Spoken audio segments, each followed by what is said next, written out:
ഒല്ലൂരിൽ ഗുണ്ടകളുടെ ആക്രമണത്തിൽ ഒല്ലൂർ CITP ഹർഷാദിന് പരിക്കേറ്റു, കുത്തേറ്റു എന്നാണ് പറയുന്നത്. മഞ്ചേരി അയ്യപ്പൻകാവ് ക്ഷേത്രത്തിനടുത്ത് കാപ്പ പ്രതിയെ പിടിക്കാൻ എത്തിയപ്പോഴാണ് കുത്തേറ്റത്. കാപ്പ പ്രതിയെ വിട്ടയച്ചിട്ടില്ലെങ്കിൽ സ്റ്റേഷൻ ബോംബ് വെച്ച് തകർക്കുമെന്ന് ഇയാൾ ഭീഷണിപ്പെടുത്തിയിരുന്നു. ഈ ഫോൺ സന്ദേശം ലഭിച്ചതിന് പിന്നാലെ മാരിമുത്തുവിനെ അറസ്റ്റ് ചെയ്യാൻ പോയതായിരുന്നു CI.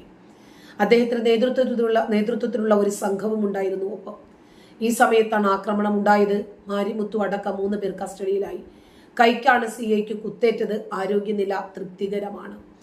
നമ്മുടെ നാട്ടിൽ പലപ്പോഴും സിനിമാ സ്റ്റൈലിൽ ആളുകളെ, തീവ്രവാദികളെ പിടിക്കുന്നതിന് വേണ്ടി ഇറങ്ങി പുറപ്പെട്ട് കഴിയുമ്പോഴാണ് അവർ 1 അല്ല 1000 ആളുകളുണ്ട് എന്നറിയുന്നത്.